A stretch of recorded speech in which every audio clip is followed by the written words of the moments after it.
All back to port.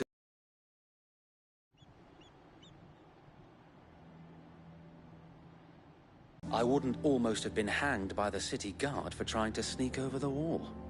I suppose a formal request for an audience would have appeared suspicious. It is why he remains ever vigilant. Don't be surprised if he refuses you an audience. Especially since you're famously dead. Then I will have to think of a way to prove that I am neither wraith nor wrongdoer. I don't want my men attacking you again. Unless you deserve it.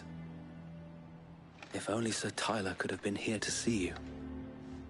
Or the Lord Commander. Thank you, Sir Wade. If there is ever anything you need. I know. Go on now, my lord.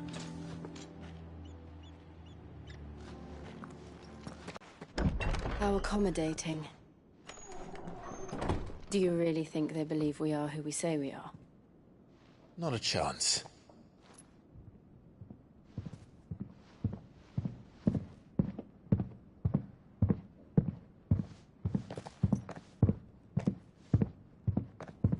Right, I guess. My uncle believes we're imposters here to rob him. And means to string us up himself.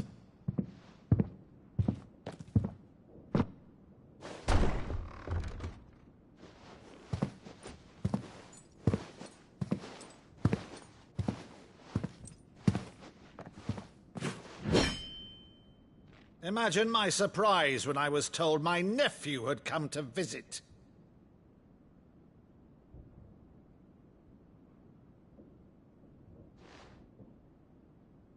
Clive Rosfield died long ago.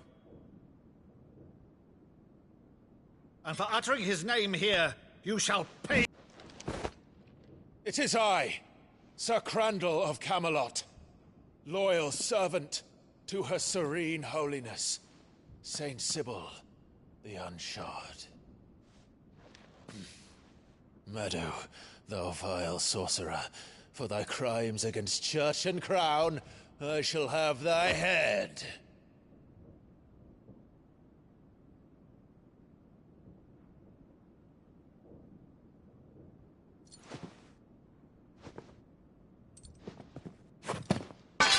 Curse thee, infectious flax wench.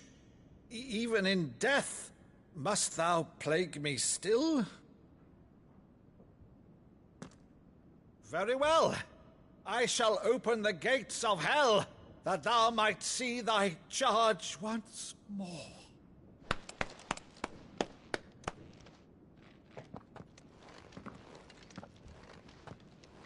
Bravo, Uncle. You're still the finest Meadow in the twins. Oh, Clive, my dear boy, it's really you.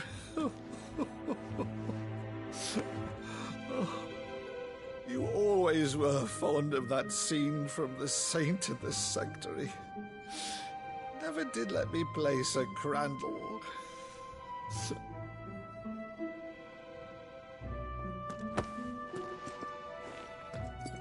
I have a favor to ask, Uncle Byron. Rutherford, inform the kitchens. There'll be guests. We dine immediately. But, Uncle... You can't very well regale me with the tale of your miraculous preservation on an empty stomach. Go on, sit.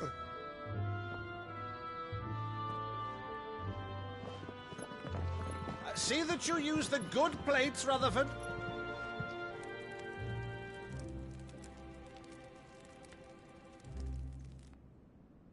So you arrived late to one of her cullings, did you?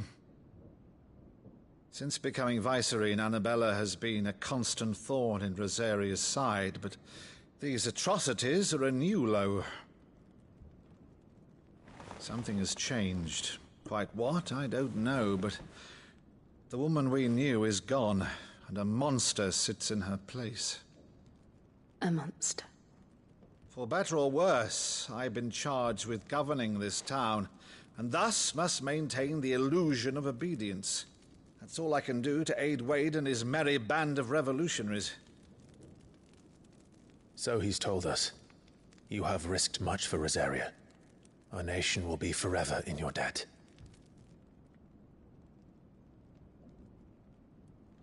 It has been 20 years, Clive. The nation your father and your forefathers fought to defend is no more.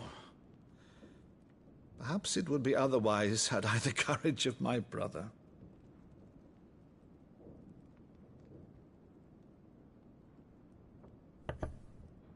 All right, if it's a ship you require, a ship you shall have. I've a galley in port, but recently relieved of her cargo. And besides, I have it on good authority that Clive is telling the truth. Whose authority? Your own, of course. You've always been a terrible liar. Is that true? It's not untrue. Let's say no more about it, eh? It wouldn't do to linger on my nephew's greatest failing.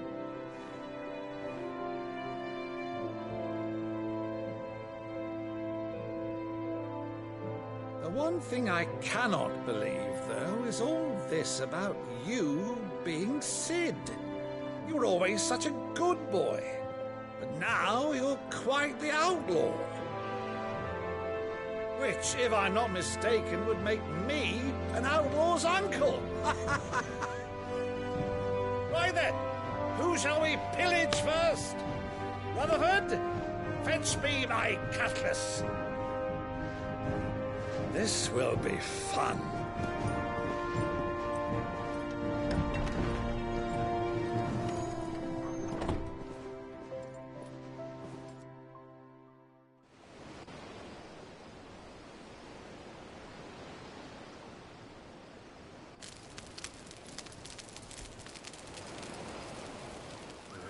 Over there. Go on. She's a fine ship, isn't she?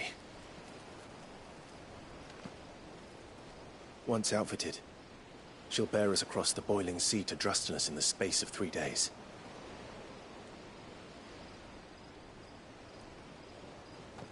Something on your mind?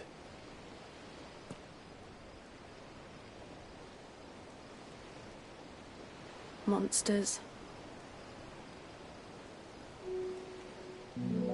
When I served the Iron Kingdom, I did so because I saw no other choice. Because once they learned that Lash would not move me, they turned it on those who could.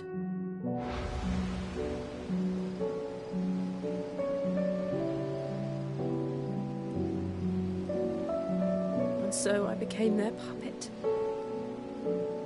I let them pull my strings, telling myself it was not my hand that swung the sword, but another's. I removed myself from the truth so I wouldn't feel the pain it caused.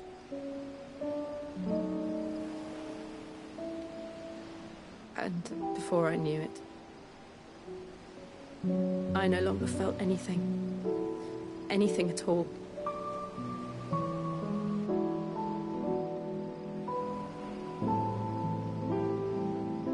I had become a monster. Jill.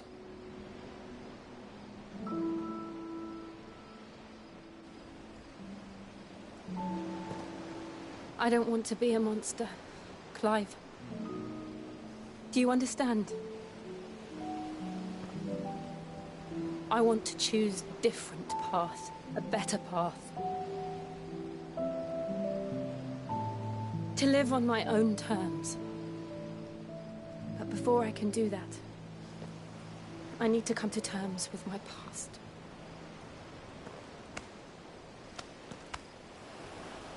And when you do, I'll be standing there with you, just as you stood with me.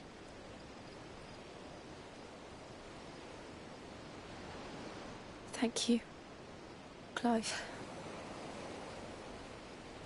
I must atone for my sins. Only then, when it's done, will the monster cease to be. Just promise me that you won't die with it.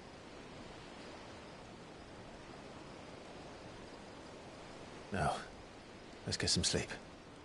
The journey back to Benamir is long, and there is much to tell the others.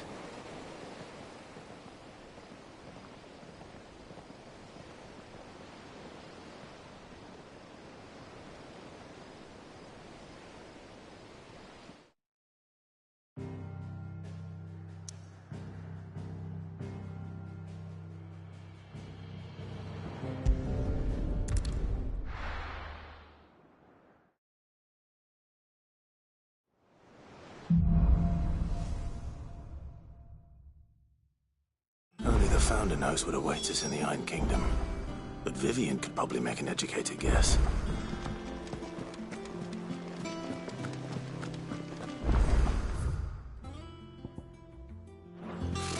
Typical nobles.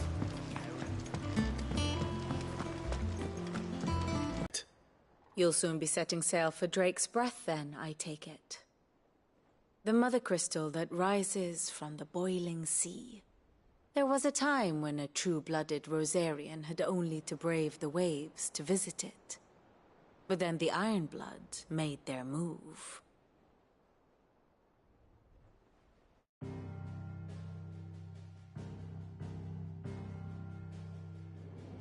As you know, the Iron Kingdom rules over the islands to the west of Storm. Or rather, its church does. But this is not the pragmatic approach to state religion employed by the Holy Empire to manipulate the masses. No, the Iron Kingdom is the literal embodiment of the crystalline orthodoxy. And so, if one is to understand it, one must start there. As the name implies, the orthodoxy holds the Mother Crystal sacred, and they do not take kindly to heathens plundering the objects of their worship for the means to fill washtubs and light lamps with frivolous feats of magic. Indeed, the faithful consider ether a sinful thing, a poison no less.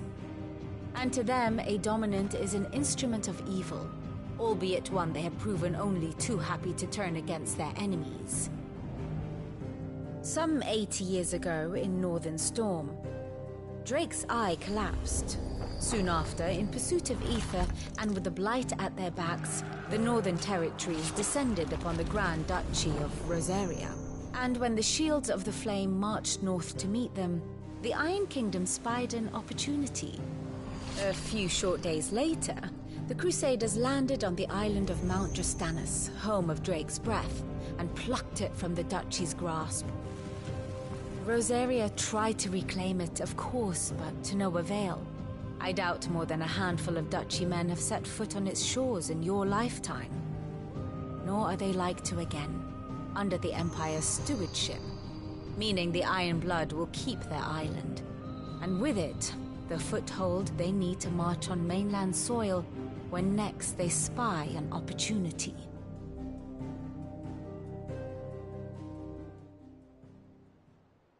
The Mother Crystal is both the object of the Iron Blood's worship and their gateway to the continent, making Drustinus the holiest of holy grounds, from which the Orthodox Crusade shall one day sail forth to claim the remaining Mother Crystals, or die trying.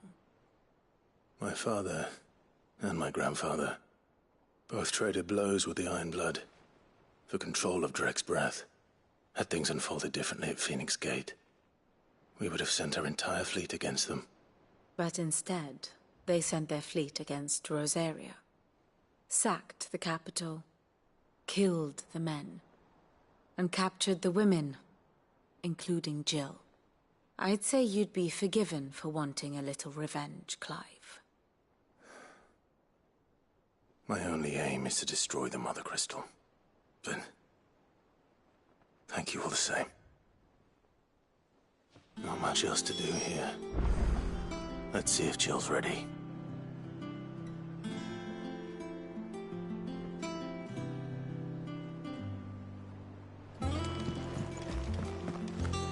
How did we never hear There about are these new gardens? billets being posted every day. Same way they never... Clive! Oh, am I glad to see you? Is something wrong? It's Blackthorn. And if I'm honest, he ain't been for... Normally it only takes a couple of drinks to... Something's getting him down. It's like he's lost his spark, you know? He's barely got enough fire in his belly to get the ump about. But I'm thinking he might if we both bent his ear. But if he doesn't want to talk... All right, now, he'll only smell a rat if we both turn up at once. Wait a bit, then head over when you're ready.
Keep them pilchards nice and chilled. Look at this place.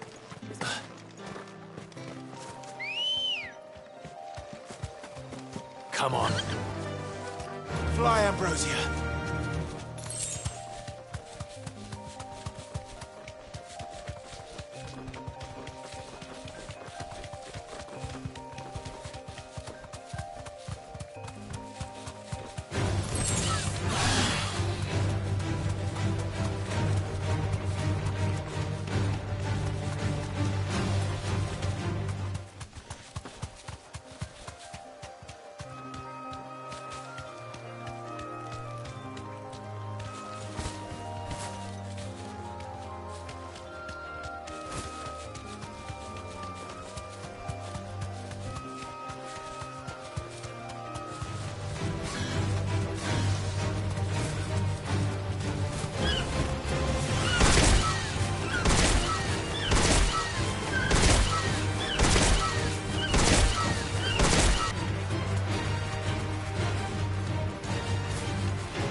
This won't be easy.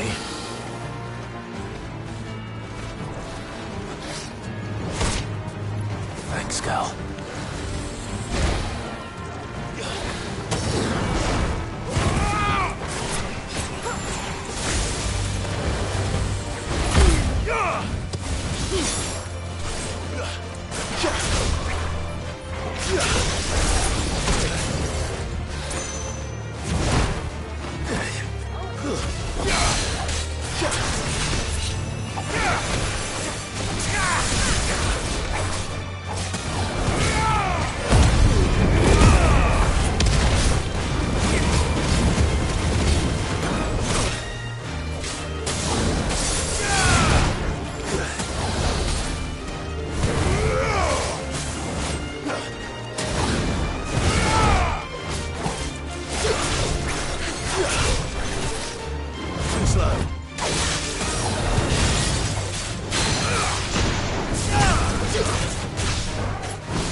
Good girl. Faster!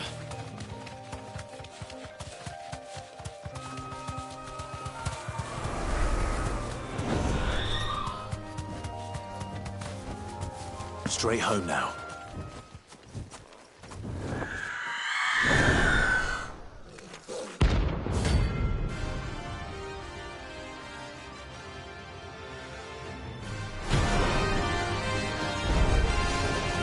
That's what I think it is. This isn't gonna be easy. Let's try.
Rest well. I know I will.